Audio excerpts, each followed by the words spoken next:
Boleh Anda menganggap bahwa ini adalah konten dagelan, karena akan saya ngangkat satu statement dari kakek-kakek ya, yang mengatakan bahwa Rhoma Irama adalah kafir, yang membatalkan nasabah Alawi adalah kafir. Bagi saya statement itu dagelan ya, tak mungkin saya terima. Tetapi bagi orang awam di dalam agama, boleh jadi statement itu kemudian diyakini, diimani, dipercayai. Jadi statement ini dagelan di satu sisi, di sisi lain bermakna sangat dalam ya. Dan ini tak boleh kemudian kita biarkan berkeliaran di media sosial tanpa ada yang mengkantornya. Mesti ada yang mengkantornya. Tak boleh statement ini menjadi statement masyarakat Indonesia yang awam di dalam beragama. Apa maksudnya? Meyakini bahwa Habib Alawi itu adalah agama, bahkan adalah Tuhan. Manakala kita tak percaya kepada mereka sebagai zuriyah Nabi, lalu kita berdosa, lalu kita menjadi musuh Allah. Kan gila ini namanya. Dari mana itu? Dasarnya mana mewajibkan kita untuk kemudian mempercayai Habib Alawi sebagai zuriyah Nabi? Tak ada, saudara, tak ada. Jangan mengada-adakan. Meskipun beliau sudah tua, tapi statementnya mari kita bongkar sama-sama. Kira-kira tuaan mana Pak Tua ini pemikirannya dengan saya? Pemikiran loh ya, bukan usia. Saya boleh usianya lebih muda dari Pak Tua itu, tapi bolehlah kita beradu di dalam pemikiran. Tak apa-apa kan? Tak apa-apa dong. Bukan tidak sopan ya. Saya akan mengutip ucapan Rocky Gerung, sopan santun di dalam urusan intelektual itu adalah kemunafikan. Sopan santun di dalam ilmu pengetahuan itu adalah kemunafikan, saudara. Baru tuh saya kutip kata-kata Rocky Gerung. Kita coba lihat dulu sama-sama. Dagelan tapi bermakna dalam. Harus diviralkan. Mari kita hiburan dulu guys. Ada Khabib stres jadi mantan cucu Nabi. Kutuk Bang Haji Rhoma Irama kafir dan telah menyakiti Allah Subhanahu wa Ta'ala. Assalamualaikum warahmatullahi wabarakatuh. Wahai Rhoma Irama, ya kita harus jaga mulut ini. Batuk celakanya manusia itu tergantung daripada lidah, karena lidah itu tidak bertulang, kata Rasul. Tidak ada tulangnya lidah. Ya.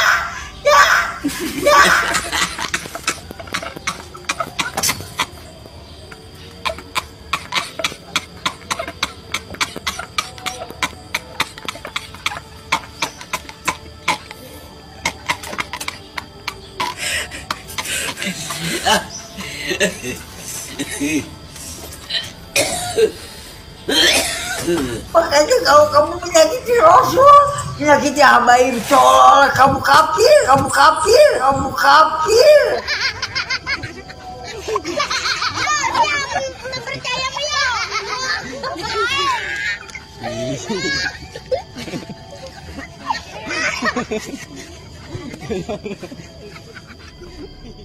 Menyakiti habaib, seolah-olah kamu kafir. Keluar dari agama Islam. Naudzubillah, orang yang menyakiti keluarga habaib, keluarga Rasul, cucu Nabi Muhammad Sallallahu Alaihi Wasallam, seolah-olah kamu kafir, seolah-olah kamu menyakiti Allah, seolah-olah kamu menyakiti Allah, seolah-olah kamu menyakiti Allah.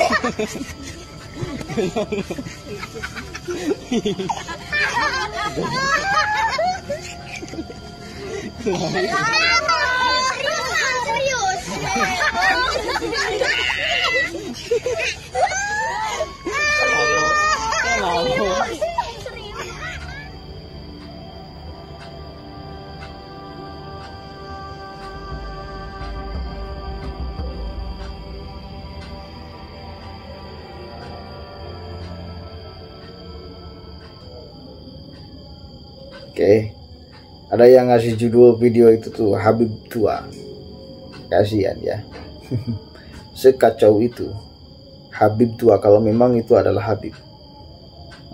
Mestinya coret dulu lah Habibnya, karena itu adalah gelar tempelan yang mestinya nempel kepada orang yang selalu menghadirkan cinta dalam setiap ucapan dan gerakannya. Itu hub itu adalah cinta. Ya, kata sifat bukan kata benda. Maka orang sebagai sebuah benda itu layak diberi gelar Habib, manakala benda itu, manakala orang itu sudah mampu menghadirkan cinta di dalam setiap apa yang dia ucapkan dan setiap apa yang dia perbuat. Dan itu makanya Pak Quraisy Shihab itu tak mau dipanggil sebagai Habib Quraisy Shihab. Tak mau beliau. Kenapa? Ya karena penilaian orang itu menghadirkan cinta setiap ucapan dan perilakunya bukan kita yang menilai, tetapi orang lain. Layakkah dia menempel sifat hub di dirinya? Kan itu. Bukan ngaku-ngaku ana Habib. Di dalam tubuh kami mengalir darah baginda Nabi Shallallahu Alaihi Wasallam. Percayalah. Hub, sifat hub kepada orang itu tak layak, saudara. Tak layak untuk nempel. Gitu ya. Itu yang pertama. Kemudian yang kedua, dagelan sekali lagi statementnya. Bagi kita yang punya perbandingan literasi agama, tetapi bagi orang awam ini bukan lagi dagelan, apalagi yang mengucapkannya udah tua. Sudah yang mengucapkannya orang tua, sudah kakek-kakek, ya, menjustifikasi Roma Irama. Kan validitasnya cukup kuat kalau kakek-kakek biasanya kan diterimanya mudah tuh sama kaula muda biasanya. Karena mungkin sudah tak ada lagi kepentingan bagi kakek-kakek untuk kepentingan duniawi. Artinya ucapannya jujur. Bisa jadi orang kemudian mentafsirkan demikian. Tetapi bila memang dia jujur terhadap apa yang dia ucapkan, hasil pemikirannya, maka saya berani mengatakan pemikirannya yang dia ucapkan itu adalah kebodohannya, saudara. Saya meresponnya secara serius ya, meskipun dagelan. Ya karena dia mengucapkannya juga secara serius. Artinya dia yakini ucapannya adalah kebenaran, maka kita gugat secara serius pula, meskipun dagelan. Tak ada kewajiban kita sebagai umat Islam, tak ada dalil juga yang menyertai kita sebagai umat Islam untuk mempercayai bahwa Habib Balawi sebagai zuriat Nabi. Bahwa bila ada orang yang tidak percayai Habib Balawi sebagai zuriat Nabi, itu adalah musuh Allah. Tak ada, saudara. Anda jangan ngarang cerita. Tak boleh ngarang cerita. Tak boleh ngarang cerita. Udahlah. Kalian itu udah sangat kelawakan menghadapi kita-kita yang memang kita itu disandarkan pada dalil yang jelas, keumuman pemahaman di dalam beragama, keumuman pemahaman di dalam sejarahku, keumuman pemahaman di dalam urusan manuskripku, keumuman pemahaman di dalam DNA aku. Jadi bukan ilmu pengecualian yang kita gunakan, tak. Yang dipakai oleh Kiai Imar itu ilmu umum biasa aja, diterapkan untuk menguji banyak hal. Ilmu yang digunakan oleh Prof. Manhaj Ali itu ilmu umum, ilmu biasa. Menguji sejarah pakai filologi manuskrip itu hal umum, bukan ilmu yang baru yang diciptakan oleh dia, yang kalau beliau menggunakannya menjadi aneh orang itu. Itu bukan keanehan, ilmu biasa aja.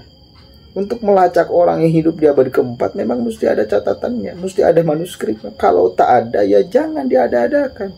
Dan jangan dikatakan, oh jangan-jangan tak tertulis, padahal orangnya ada. Gak boleh, gak bisa dicatat sebagai sebuah kebenaran historis sejarah. Tak boleh. Itu ilmu umum, biasa kita belajar itu. DNA juga biasa. Biasa ilmu DNA itu. Untuk ngecek banyak hal pakai DNA dan akurat itu biasa. Jangan dianggap bahwa ini adalah ilmu yang baru, yang diciptakan oleh orang-orang yang memang punya kepentingan untuk merungkatkan nasab Alawi. Bukan, itu ilmu umum, bisa menguji banyak hal, bukan hanya menguji nasab Habib Alawi. Ilmu yang dipakai oleh Prof. Manat Syem Ali, Dr. Sugeng, bukan hanya itu fungsinya, ilmu biasa umum gitu loh. Jadi please lah, kepada kalian para muhibin, jangan terlalu bebal punya otak tuh. Jangan terlalu bebal. Ente dikasih otak oleh Allah itu untuk difungsikan, bukan untuk dimatikan. Saya kasih tahu ya, kalian kan katanya muhibin, hati-hati dengan kata muhibin.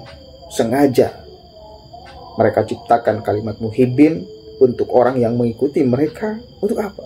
Untuk supaya kalian itu dikunci cara berpikirnya, mengikuti cara berpikir mereka. Gitu loh. Karena biasanya orang pecinta itu sudah tak pakai logika, tak pakai pikiran. Begitu. Jadi Anda itu mesti sadar, paham. Ini permainan psikologi mereka luar biasa. Di dalam banyak hal. Simbol-simbol mereka mainkan. Kan mereka bermain di dalam simbol itu luar biasa. Paham bahwa manusia itu homo simbolik, dan mereka perankan itu dengan baik. Lah kita yang sudah ngerti itu pasti punya argumen untuk menggugatnya.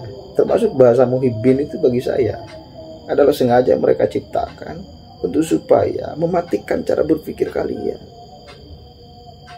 Mending kalau memang di dalam kita beragama mesti mati cara berpikir, kan tak bisa seperti itu. Mesti diaktifkan cara berpikir kita bahkan di dalam menjalankan syariat agama. Begitu loh. Saya berulang-ulang katakan kalimat itu. Supaya apa? Supaya kalian mencoba membuka pikiran kalian lalu melihat realitas yang ada. Begitu. Jangan dikunci pikirannya. Lepaskan dulu gelar muhibinnya. Buka pikiran Anda selebar-lebarnya. Dan itu tidak salah. Tidak akan membuat kalian menjadi dosanta. Justru kalian bila mengunci pikiran kalian, itu bakal berdosa. Kenapa? Karena tak memfungsikan pemberian Allah yang maha dahsyat kepada manusia, akal sehat. Assalamualaikum warahmatullahi wabarakatuh.